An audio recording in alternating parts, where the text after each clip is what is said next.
Hello friends, तो चलिए आज के इस वीडियो में हम जानेंगे कि दाऊद इब्राहिम कौन है और क्या सच में दाऊद इब्राहिम को पॉइजन दे दिया गया है और वो कराची के हॉस्पिटल में एडमिट हैं। क्या ये सच है या गलत है, तो इन सब के बारे में जानेंगे। तो बने रहिए हमारे साथ इस वीडियो के अंत तक।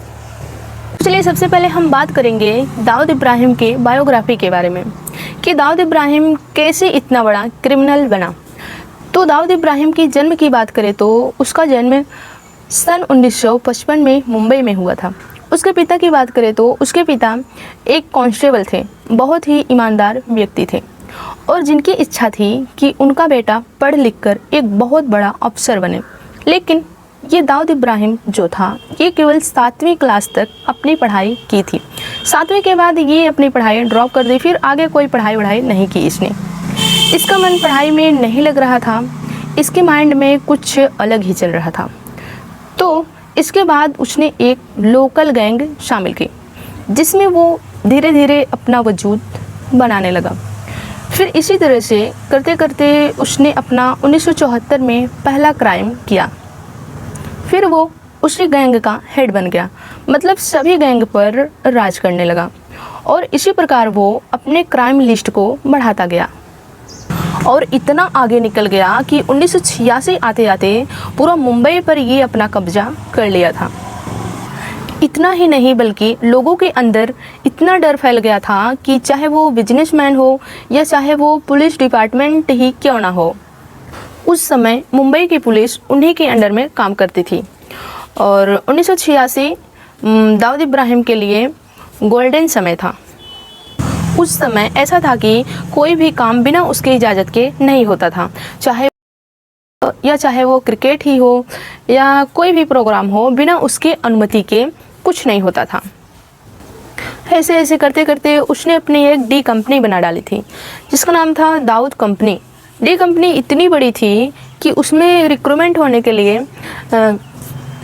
इंटरव्यू देने पड़ते थे, मतलब उसमें शामिल होने के लिए इंटरव्यू लिया जाता था कि जो भी रहे उन्हीं की बेस पर काम करें। फिर उसके बाद आता है 12 मार्च 1993।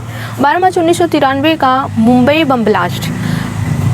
ये बम ब्लास्ट ऐसा बम ब्लास्ट था कि उसमें 250 लोग मारे गए थे और हज़ारों लोग घायल हुए थे। आप लोग इसमें खुद अंदाज़ा लगा सकते हैं कि ये कितना बड़ा बम ब्लास्ट हुआ होगा उस समय का, 1993 में, और ये दाऊद के ही द्वारा करवाया गया था। और फिर उसी बम ब्लास्ट के बाद दाऊद इब्राहिम भाग गया था दुबई। फिर वो दुबई से इंडिया कभी आया या नहीं आया ये तो एग्जैक्टली किसी को पता नहीं है, शायद ही आया हो, लेकिन कहा जाता है कि वो कभी फिर आया नहीं। और वो जो गुलशन कुमार को गोली लगी थी वो इन्हीं के द्वारा मरवाया गया था, इन्हीं से संबंधित लोग उसको मारे थे। फिर उसके बाद क्या हुआ कि इंडिया और यूएसए ने उसको आतंकी घोषित कर दिए थे। फिर उसके छानबीन में पुलिस डिपार्टमेंट लग गए।